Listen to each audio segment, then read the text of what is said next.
how to set the lock screen PIN and password to none on Samsung Galaxy S26, S26 Plus or Ultra.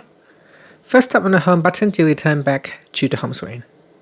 Now from the home screen, swipe down at the top and tap on the settings icon. Then in settings, we go down and tap on lock screen and AOD. From here, tap on screen lock and biometrics. Then go down and select none.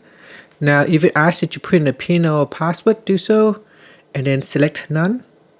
And that's it. Now you can go to your lock screen. You can see that when it is set to none, your phone will take you directly to your home screen or to the last previous used screen.